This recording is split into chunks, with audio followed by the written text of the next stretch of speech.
कहते हैं हर जेवर सुंदरता की निशानी होता है, लेकिन अगर वही जेवर किसी आत्मा की पहचान बन जाए तो वो जेवर नहीं, श्राप बन जाता है।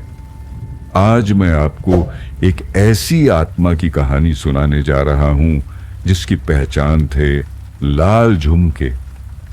ये कहानी है प्यार, धोखे, दर्द और बदले की, और उस आत्मा की जो आज भी अपने झुमकों के लिए भटक रही है। सावधान रहिए, क्योंकि अगली बार अगर आपको कहीं फर्श पर गिरे हुए लाल झुमके दिखें तो उन्हें उठाने से पहले 100 बार सोचिएगा, क्योंकि क्या पता वो किसी की चुनी हुई मौत हो। रात के सन्नाटे में कई बार चीखों की आवाजें आती हैं, लेकिन लोग दरवाजा बंद करके सो जाते हैं। पर क्या हो अगर कोई आत्मा दरवाजे के पार न रुके। ये किस्सा उत्तर भारत के एक छोटे से कस्बे नरसेना का है। यह गांव बहुत शांत माना जाता था, लेकिन आज भी वहां एक पुराना टूटा फूटा कुआं है जिसके पास कोई रात में नहीं जाता, क्योंकि वहां वो रहती है लाल झुमके वाली आत्मा। कहानी शुरू होती है करीब 15 साल पहले। गांव में एक नवविवाहित लड़की आई थी। नाम था सरिता। भोली, सुंदर और शालीन। उसके कानों में हमेशा एक खास जोड़ी लाल झुमकों की होती थी। वो झुमके उसकी मां की आखिरी निशानी थे। जिस दिन वो ब्याह के आई, पूरे गांव ने उसकी सुंदरता की चर्चा की थी, पर किसे पता था कि उसकी हंसी इतनी जल्दी खो जाएगी, और फिर वो हंसी रोशनी नहीं, अंधेरे में बदल जाएगी। शादी के 2 महीने बाद ही सरिता की सास नंदें उसे ताने देने लगी, भांज है, घर सूना कर देगी। उसका पति भी धीरे धीरे बदल गया। उसे मारता, पीटता, रातों में बाहर छोड़ आता। एक दिन गांव के बाहर वाले कुएं के पास से उसकी चीख सुनाई दी। दौड़ते हुए लोग पहुंचे, लेकिन वहां सिर्फ सरिता की चप्पलें और वो लाल झुमके पड़े थे। और कुएं में से बस एक हल्की सी हंसी सुनाई दी, बहुत धीमी लेकिन बेहद डरावनी। उसकी लाश कभी नहीं मिली, पर कहानी यहीं खत्म नहीं होती। कुएं की आत्मा और पहली मौत। उस रात के बाद से गांव के लोगों ने कुएं के पास अजीब घटनाएं देखी। रात के समय कोई औरत लाल साड़ी में लंबे बालों के साथ कुएं के किनारे बैठी दिखती, सिर झुका हुआ, और कानों में वो लाल झुमके हिल रहे होते। पहली मौत हुई रमेश की, गांव का शराबी। कहते हैं वो रात को कुएं के पास शराब पी रहा था और जोर से चिल्लाया, ऐ चुड़ैल, अगर है दम तो सामने आ। अगले दिन सुबह उसका शव कुएं में उल्टा लटका हुआ मिला। चेहरा नीला पड़ चुका था, आंखें फटी हुई, और सबसे अजीब बात, उसके कानों में लाल झुमके थे। अब आत्मा दिखने लगी थी। गांव वालों ने पुजारी बुलाया, हवन हुआ, तांत्रिक आया, लेकिन रात होते ही फिर वो दिखाई देती। कभी पेड़ की डाल पर झूलती, कभी खेतों में लहराती, कभी किसी के खिड़की पर झांकती, और हर बार उसके झुमके लाल ही होते। जिसने भी उसे देखा वो या तो पागल हो गया या 2-3 दिनों में मर गया। गांव में दहशत फैल गई। लोग कुएं की तरफ देखना तक बंद कर चुके थे। 15 साल बाद गांव में एक नया मास्टर आया, रोहित। उसके साथ थी उसकी पत्नी निशा। उन्हें सरकारी क्वार्टर मिला, कुएं से ठीक 100 कदम की दूरी पर। गांव वालों ने चेतावनी दी, उस कुएं से दूर रहना मास्टर जी, वहां अब भी आत्मा है। पर रोहित ने सबको अंधविश्वासी कहकर हंसी में टाल दिया।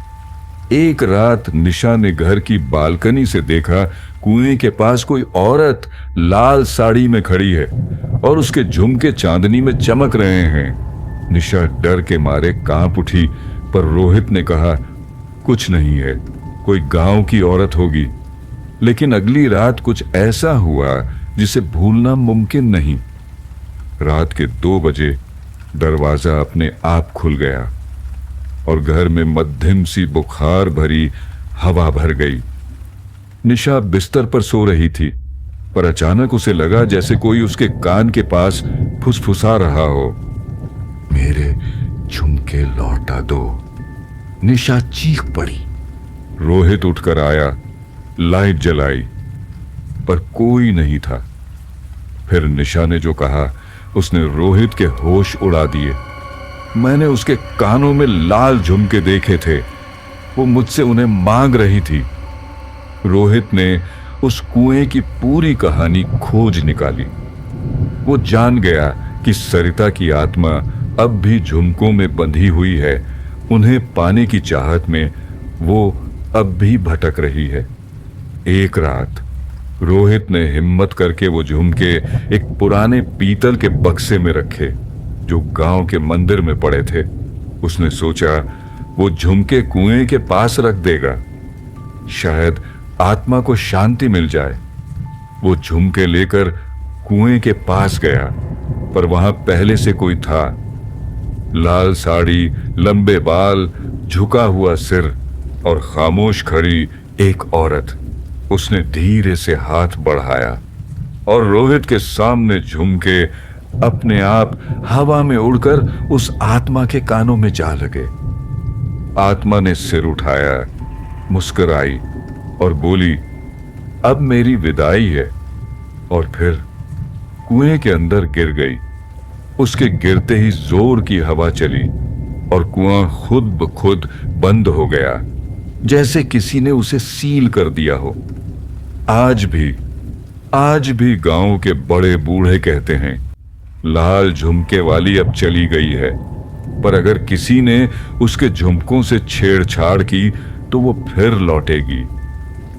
और हां, रोहित और निशा अब गांव छोड़ चुके हैं, पर निशा के कान अब भी खाली रहते हैं और वो अक्सर खिड़की से कुएं की ओर देखती रहती है, कभी कभी हल्की सी मुस्कान के साथ, मानो कोई उसे अब भी देख रहा हो। कुछ आत्माएं झुमकों की तरह होती हैं, जिन्हें अगर छेड़ दिया जाए तो वो फिर लटकने नहीं देती, बस गले पड़ जाती हैं। 6 महीने बीत चुके थे। गांव फिर से सामान्य हो चला था। कुआं अब पत्थरों से बंद कर दिया गया था, लेकिन कहते हैं ना, कुछ दरवाजे एक बार खुल जाएं तो हमेशा के लिए कुछ पीछे छोड़ जाते हैं। गांव में एक नई लड़की आई थी, प्रिया। वो शहर से थी, अपने दादा दादी के यहाँ गर्मी की छुट्टियां बिताने आई थी। एक दिन वो पुराने मंदिर में घूम रही थी, जहां उसे एक छोटा पीतल का डिब्बा मिला, उसी बक्से जैसा जिसमें झुमके रखे गए थे। उसने बक्सा खोला और अंदर थे वही लाल झुमके। प्रिया ने हंसते हुए झुमके पहन लिए। कितने पुराने हैं, पर कितने प्यारे भी। उसी पल मंदिर के कोने में रखा दिया अपने आप बुझ गया। हवा का एक ठंडा झोंका आया। प्रिया को लगा जैसे किसी ने पीछे से फुसफुसाया, वो सिर्फ मेरे हैं। रात को प्रिया ने सपना देखा। एक औरत लाल साड़ी में, झुका हुआ चेहरा, लहराते बाल, और कह रही थी, झुमके वापस करो वरना अगली सुबह नहीं देखोगी। प्रिया डर कर उठ बैठी। उसके कान में झुमके अब भी थे, लेकिन अजीब बात यह थी कि उसके कान से खून टपक रहा था। झुमके अब बंधन बन चुके थे। दादी ने सुबह उसके कान देखे तो घबरा गई। प्रिया ने सब सच बता दिया।